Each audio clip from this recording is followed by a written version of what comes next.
ته ورور ته پوښتنه کړې ده چې زه په یو ګناه کې اخته یم او هغه ګناه دا ده چې زه په خپل لاس سره شهوت پوره کوم او ډېر کوشش مو وکړو چې دا ګناه پرېږدم خو نشم پرېښودی نو ستاسو څه نصیحت دی؟ الجواب زه درته په الله قسم خورم روزانه زما نه دې سوال کېږي ما په الله قسم وخوړو د الله په کور کې ګورئ ښه که هغه د واټساپ په لارې او که هغه په موبایل باندې میسیج او که هغه د موبایل ټلیفون او که هغه بل څه ذریعه یې خو ما نه دا سوال کېږي دلیل دی په دې باندې چې دا ګناه عامه شوې ده په هلکانو کې او په جنکو کې هم نو دا رور لا ښه و چې تپوس یې وکړو نصیحت غواړي او کوم چې دا خبره پټه ساتلې ده نو ښه په نقصان کې پراته وي زه به د زړه د کومې نه دغه رونو او خویندو ته نصیحت وکړم کوم چې په دې بیمارۍ کې اخته دي او یو څو طریقې به ورته بیانې کړم ډېرې قیمتي چې دا طریقې دوی استعمال کړو په دې عمل وکړو دې ګناه نه به الله ساتي اول خو دا خبره یاده ساتئ چې استمناء دې ته وایي په خپل لاس باندې مني ویسته که هغه هره طریقه خو د دغه استعمال پکې نه لکه زنانې مخې ته نه هلک نه په خپله لیږي او دغه شان زنانه هم کوي دا حرام دی د قرآن حدیث په رڼا کې الله سبحانه وتعالی په قرآن کې دا خبره کړې ده د مؤمنانو صفت ذکر کړی والذین هم لفروجهم حافظون مؤمنان هغه دي چې خپل عورتونو حفاظت کوي الا علی ازواجهم وملکت ایمانهم مګر دا چې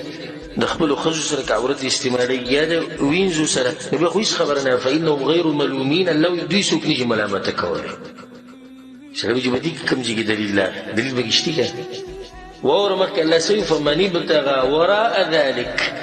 نو د دې دوو لارو نه علاوه که چا بله لار ولټوله فاولئک هم العادون دغه ګناهګار دي په دوی د حد نه تېروتې دوه لارې دي الله دې ذکر وکړو یو شهوت پوره کول د خپلې ښځې سره دویم شهوت پوره کول د چا سره د وینځې سره درېیمه لار که هغه لارې په لاس باندې مني وباسي والعیاذ بالله پردې ښځې سره لګیا دی که دې هلک سره شهوت پوره کوي دا ټول په دې کې دننه راغلو دا کار حرام دی حدیث کې هم د عبدالله بن مسعود رضی حدیث دی وچ كنا مع النبي صلى الله عليه وسلم شبابا لا نجد شيئا ومن ځوانان لکانو د رسول مخاطب بناش او سره نو لکه سمال مال من سنو غریبانان ډیر ځوانان دي چې د رسول په خوا کې بناش او غریبانان او د رسول صلی الله علیه وسلم یو چې انسان هغه چې سوچ لري ملګرو حال احوال به معلومول تپوس به کو تا واده کړی دی نه دی کړی کله به کې رسول هم د هرسته چې د ګناهونو نه بچ او دای حق پرس عالم دا غم د طریقې ځکه چې د عالم د امتیانو لپاره د سیره د پلار د بچو خیال ساتي نو رسول صلی الله علیه وسلم موږ ته بیا نصیحت وکړو چې یا معشر الشباب من استطاع الباء فليتزوج تاسو کې څوک واده کولی شي نو واده وکړئ د سترګو حفاظت به مو وشي د عورت به مو وشي او که څوک یې نشي کولی نو روجې دې نیسي یو سړی به ته د حدیث ته وایي چې په لاس باندې شهوت پوره کول او په خپل شهوت پوره کول حرام دي دلیل دې په دغه خو نو په دې کوم ځای کې دي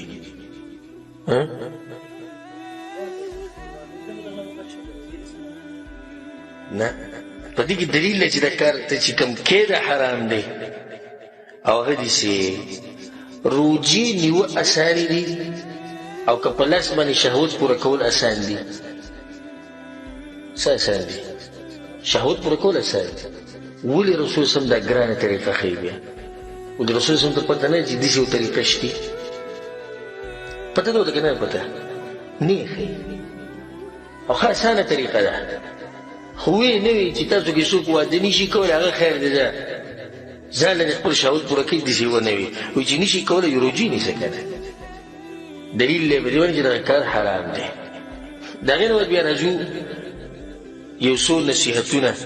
هغه دې وروڼو او خویندو ته کوم چې په دې کار کې اخته دي اولنی نصیحت یا اولنی طریقه د دې ګناه نه د بچ کېدو هغه ده د الله سبحانه وتعالی نه یره او دا سوچ چې الله معیني الله زما اوري د الله په مخ کې زه څنګه کار وکړم دا کار چې څوک کوي که هغه هلک دی او که جنۍ ده خو د چا په مخ کې نه کوي ګورئ چا په مخ کې کوي نه کوي مطلب چې د خلکو ډېر قدر کوي او چې کله د الله یوازې شي بیا کوي نو د الله قدر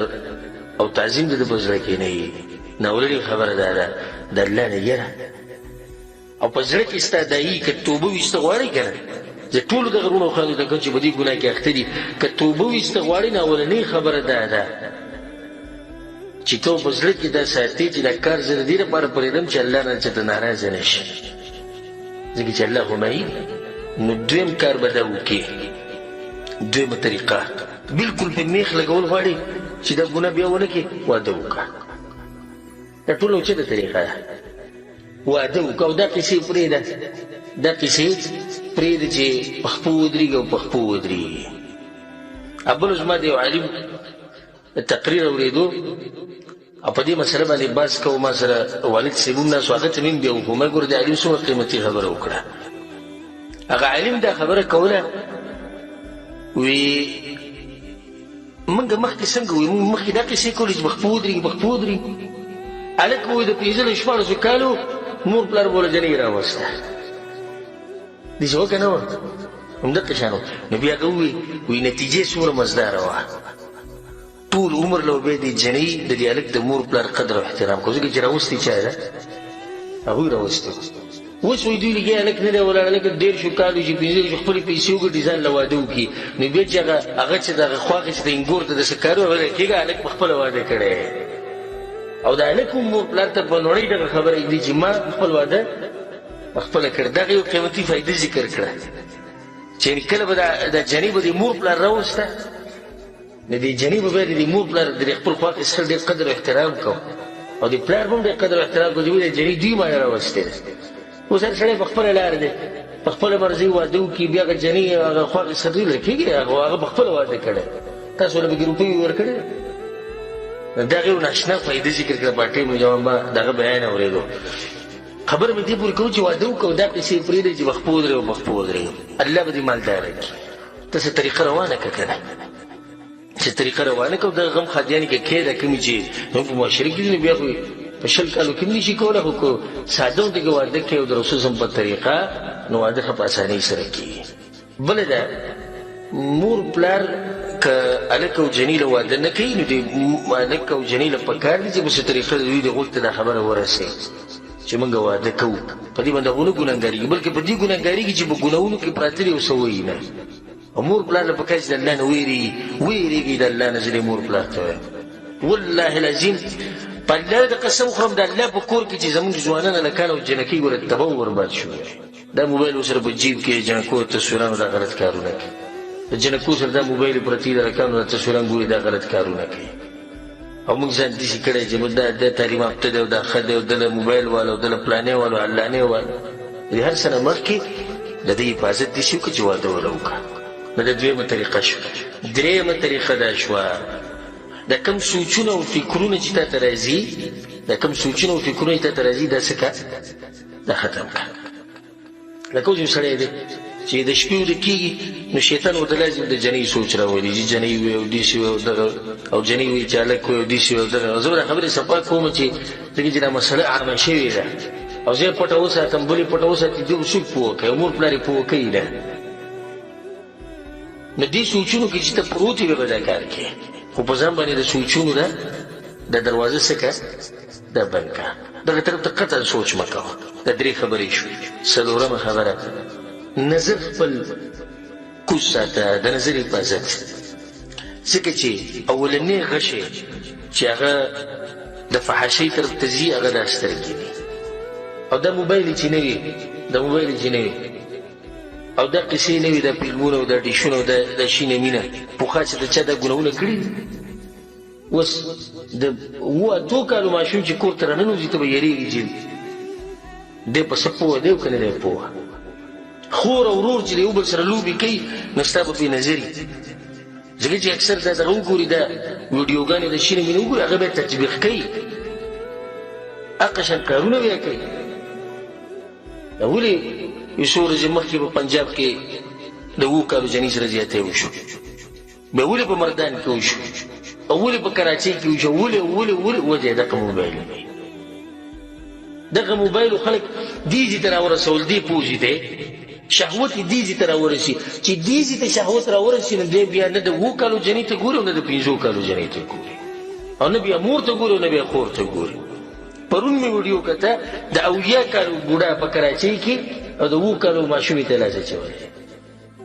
او خلکو رانیولی دی وایي د 80 کالو او د 7 کالو جنۍ ته لاس اچولی. ولې وجه همدغه موبایل دی او دا قیسې دي. دا د خپلو کورونو کې د موبایل مه ساتئ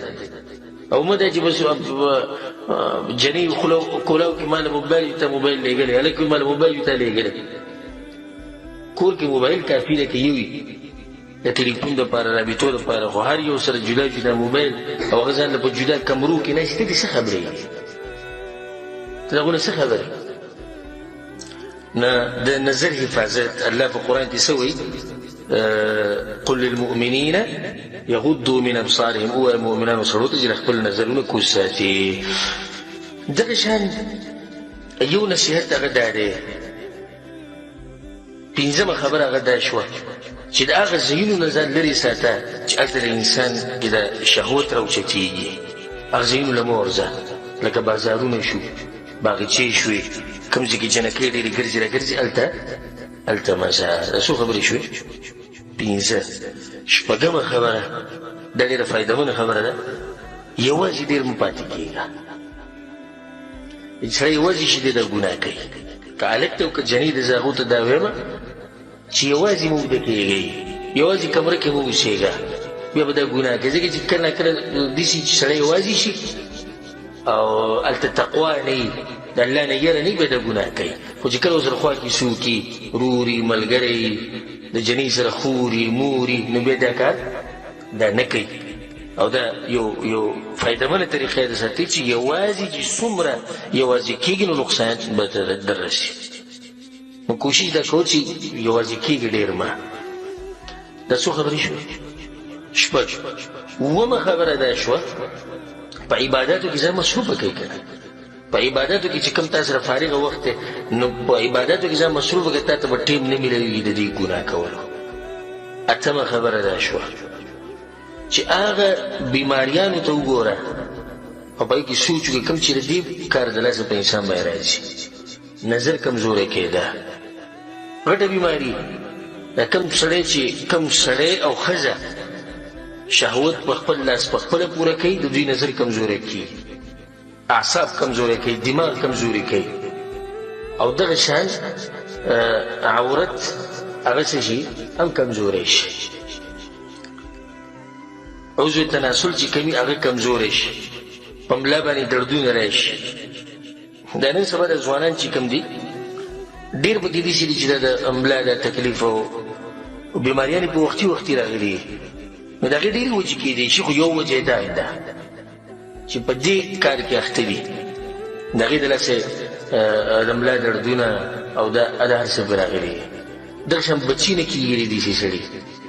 چې کله به یو سړی داسې درجې ته ورسي چې بلکل دا نشه ده، نو بیا د هغه نشې شي، نو بیا بچي نه کېږي.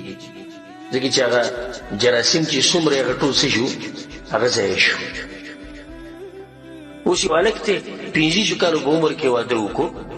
او د 15 کالو په عمر کې دی بالغ شوی، 10 کاله د دا کار کړی دی، په د ورځې څو پیرې کړی دی. نو لکه ده چې 13 کاله په واده کې تېر کړي، نو دی به څه بیا بچي واده وشي، څه به د زور او طاقت وي. ځکه چې 13 کاله خو هغه مخکې تېر کړي دي، لکه ورته وایي چې واده یې شوی دی، ځکه چې هغه په دې ګناه کې اخته دی که نه. او زه به دا خبرې تاسو ګوره ښه صفا کوم چې موږ به ښه پوه شو. ښه دغه شان د دې د لاسه دا بیماري هم لګي چې سړی د ښځې د ساتلو بیانوي، کمزوری شي. سړی د ښځې د ساتلو نه وي، نو بیا ښځه چېرته د فحاشۍ لر ځان له بیا لټوي، والعیاذ بالله.